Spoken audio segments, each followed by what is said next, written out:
Hello, ladies and gentlemen. Welcome back to Boy Ghost GG. Today, reacting to Kingdom Come Deliverance 2 exclusive, in-depth, hands-on from IGN. I just reacted to the 43 minutes of gameplay, so we're just gonna go right into the in-depth, hands-on. So also IGN first. Oh, we're in our undies. This Henry guy just can't seem to catch a break. When we last left the blacksmith's son turned knight at the end of the original Kingdom Come Deliverance, things were finally starting to look up for him. We did a fine job.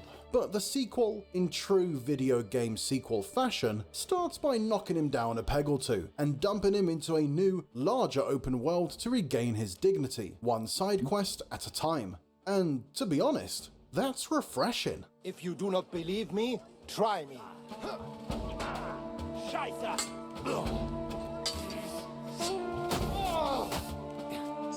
The story of Kingdom Come Deliverance 2 picks up almost immediately where the first one left off, but it's certainly not essential to have played it to follow what's going on. Okay. Thanks to an extended intro that brings you up to speed on the broader strokes. The year is 1403. Henry is a village boy from Bohemia, modern-day Czech Republic, who saw his home burn to the ground due to a civil war for the crown taking place between two half-brothers. He ended up in the service of a frustratingly good-looking nepo baby, Sir Hans Capon, to try and help out the supporters of the royal brother, who isn't going around burning down villages. And that plan got a little sidetracked. What's the matter? Females! Let's go to them. It's not exactly a start back from square one though. Henry began the first game as the kind of old school RPG protagonist who is really just some random guy with no skills to speak of. He could barely hold a sword, and the unforgiving combat really made you feel that until you put in the time to master it. But Henry's a seasoned adventurer now. He knows how to read, which is practically a superpower in medieval Europe. And while you were out partying, he studied the blade.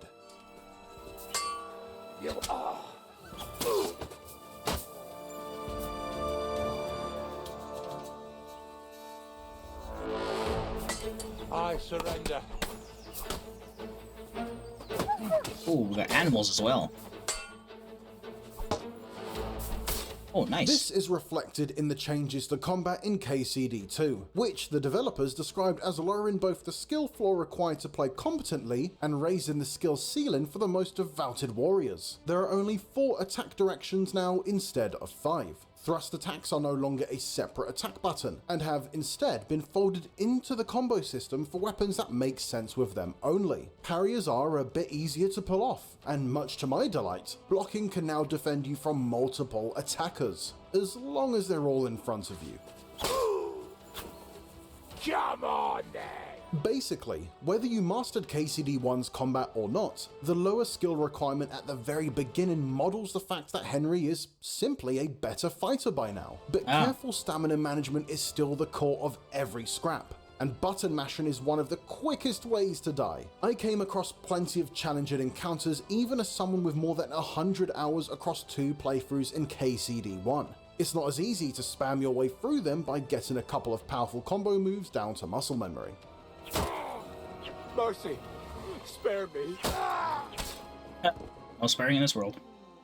The world of Kingdom Come Deliverance 2 is quite a bit larger as well, with 2 distinct maps about the size of the first games that you can travel back and forth between once both are unlocked. The terrain feels fairly familiar, for the most part. We're still in the central Bohemian woodlands, basically just over the hill from where KCD1 left off. But the level of detail on the terrain and vegetation is a noticeable step up, and better yet, it's way more optimized. My RTX 4070 Super still can't run KCD1, a 6-year-old game, on max settings. But what I played of KCD2 rarely had any performance problems.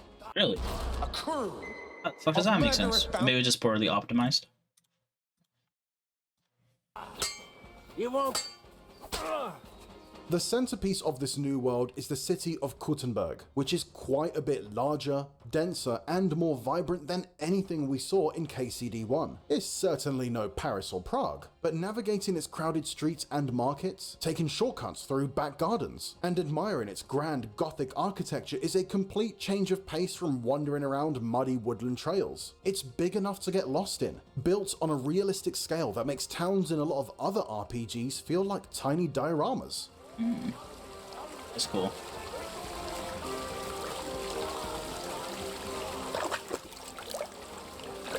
The side quests I got to play were also very open-ended and complex. The most notable example of this was an arc involving two rival sword schools in Kuttenberg, with the older and more established one, who just so happened to support the wrong king, trying to force out the newcomers, who were loyal to our boy, the rightful heir. It fell on my shoulders to steal a ceremonial sword from the established school, and display it on the walls of the town hall, which would be seen as an open call for challengers. The quest doesn't much care how you get the sword. I took a sneaky approach, picking a lock to the guild side entrance, but often you'll be able to choose violence, or even diplomacy, to solve your problems. What it does care about is whether or not you got caught carrying out this little false flag operation, as it can affect how the tournament between the two schools play out. I, of course, maintained plausible deniability and won the competition for my school, but there are a variety of other ways it could have progressed, some of which have long-term consequences.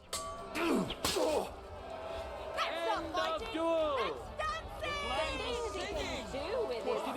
Look at that! Henry remains unbreakable and undefeated!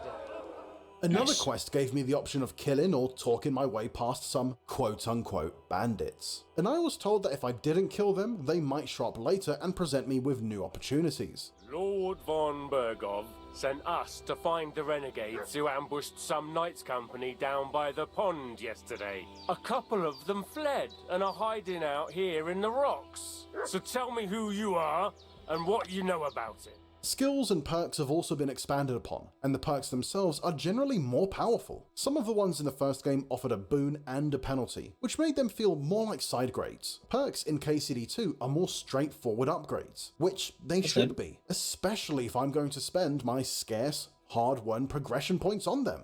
Almost everything else Kingdom Come Deliverance 2 has to offer feels like a careful refinement of its predecessor. Warhorse isn't reinventing the wagon wheel here. Diplomacy still takes into account factors like what clothing you have on and how clean you are, with a new system of saved favorite outfits so you can quickly switch between combat gear and something more suited to a soiree. But this time, there's more emphasis on picking the right thing to say for the situation, instead of just the option you have the best stats for.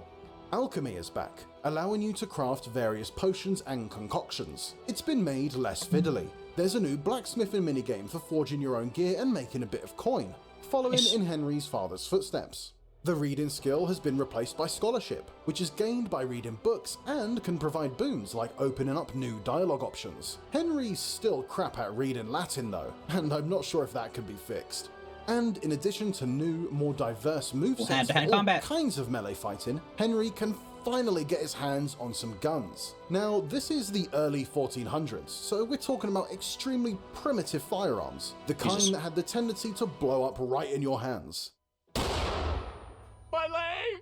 So don't go expecting to be medieval John Wick. But if you point them in the right direction from close enough range, there's really no amount of armor that will save your foes from the blast. Then you probably want to grab a sword because the remaining foes will not stand and wait for the subjective eternity it takes for you to reload. Take that!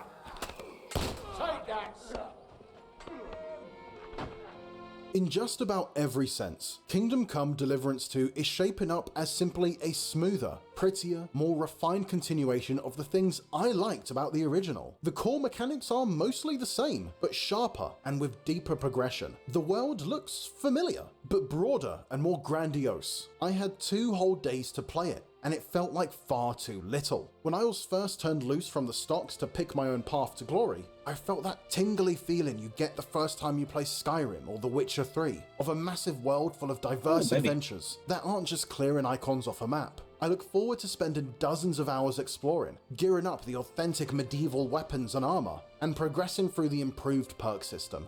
Maybe Hans will stop being a huge bag of dicks too. We've got no message, no coin, nothing but our ragged arses.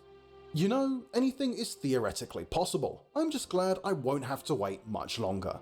For even more from Kingdom Come Deliverance 2, make sure to stick with IGN all December long, as our exclusive coverage continues. But for now, make sure to check out the opening 40 plus minutes of gameplay. Alright. IGN first, baby. There we go. So I got some more exclusive in-depth hands-on preview there. There's gonna be even more coming out in December apparently, so I'm gonna be keeping up with that. But yeah, this game, I did not know what this game was gonna be about because I've never heard of Kingdom Come Deliverance until like this year. The first one came out in 2018, so my bad. Never heard of it until now. But yeah, it definitely looks like a game that I would like because of open world RPG and all that. Combat really depends on whether or not I get the hang of it, but it's definitely interesting combat. Like I think this game kind of credits itself to being realistic in story, and I guess the sword combat looks pretty damn realistic to me. I don't know. But yeah, I hope you guys enjoyed. I'll see you guys next time with whatever we're doing. Peace out.